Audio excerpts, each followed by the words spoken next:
Hello, my name is Angie Araque. I am 25 years old.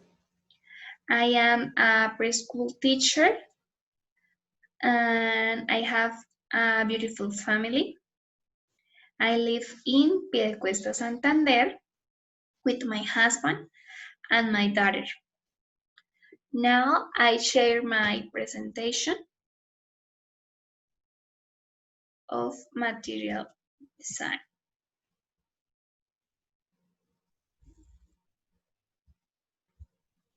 Okay. Materials design, task one. Task one, the role of the materials designer. Student Angie Juliet Araque Montes, group number 10, tutor Diana Constanza Cruz. Activities. Read the article from Parto A and Tejes. The key to fostering effective teaching and learning settings you find in the learning environment and in the syllabus of the course. The first question is, what was the conception of materials development decades ago? For many decades, materials development was merely the production accompanying a wide range of learning resources to illustrate methods. However, things have started to change due to teacher awareness of two issues. And this is the second question. What does developing materials demand from teachers? And this is figure number 2. Teachers' qualities to meet materials development demands. I choose 6 qualities.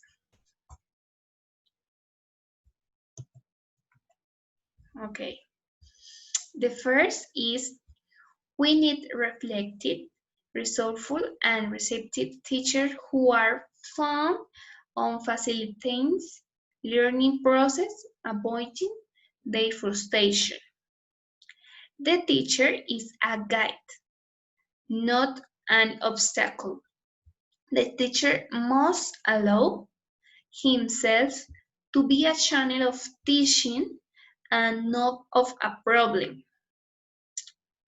And the other quality is we need reflective, resourceful, and receptive teachers who are able to see a student as holistic, unique individuals. And the student is a person with diverse abilities. And the teacher must understand that each person with their qualities and defects learns in different ways.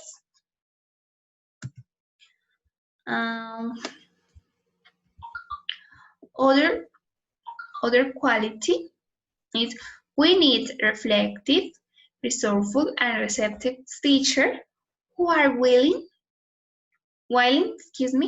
to devote time to teach with laughter.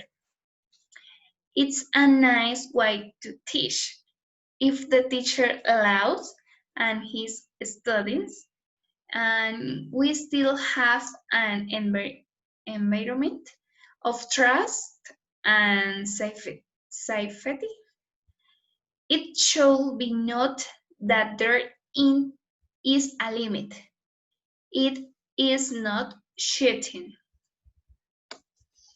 And other quality is we need reflective, resourceful, and receptive teachers who are ready to innovate in their teaching practice. And teachers must adapt to the new generations. Each of these in progressing, and if improving. The teacher innovating is surprising our students in the classroom.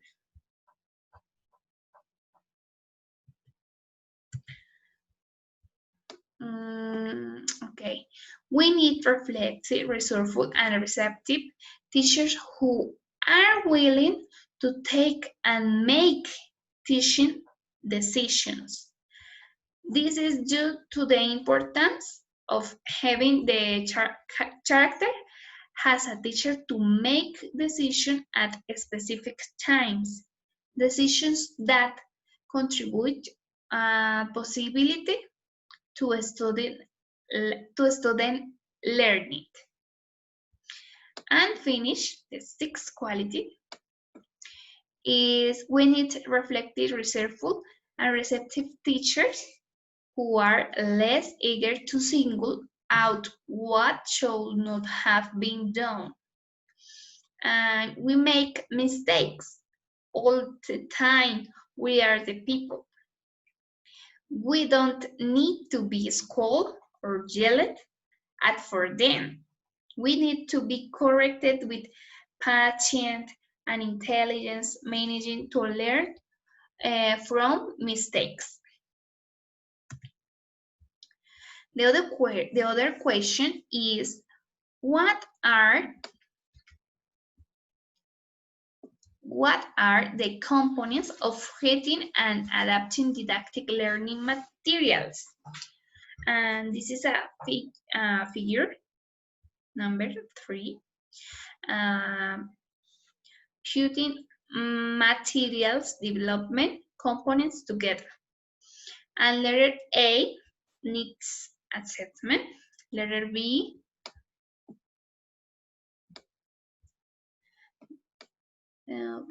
letter B, setting goals and objectives. C, content. D, selecting and developing materials and activities. E, organizing content and activities. F, evaluation. And G, resource and constraints.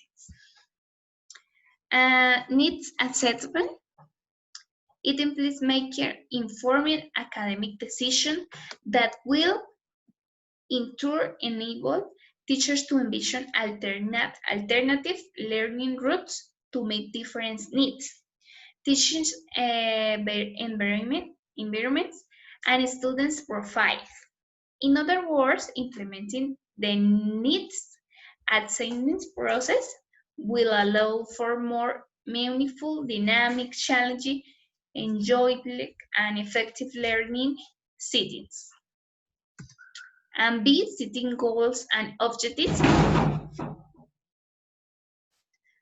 First, they give a sense of direction and content framework for teachers in regard to course planning. Second, they compose a map of the territory to be explored in which the destinations is made up by the goals and the objectives by the various points of the path to go along.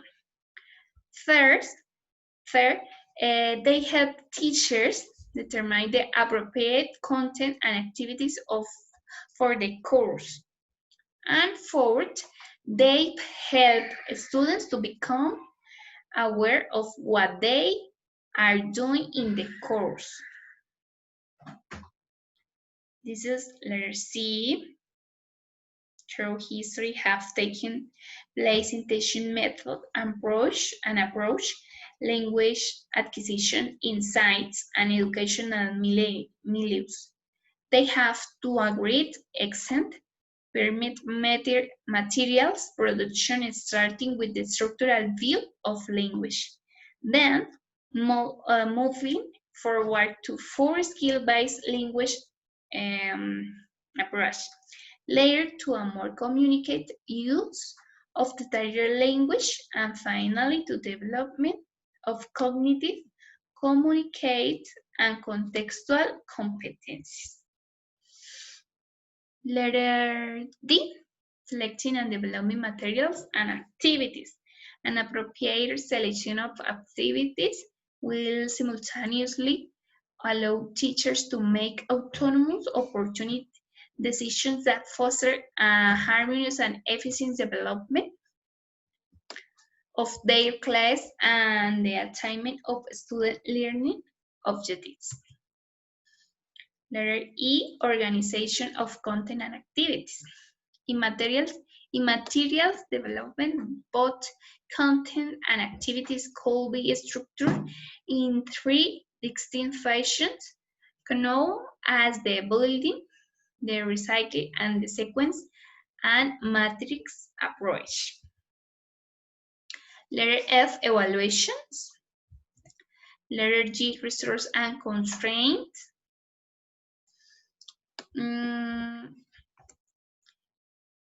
The fourth question is, in your opinion, what is the principal role of the teacher when designing language learning materials? And I think the role of the teacher is very important in all aspects.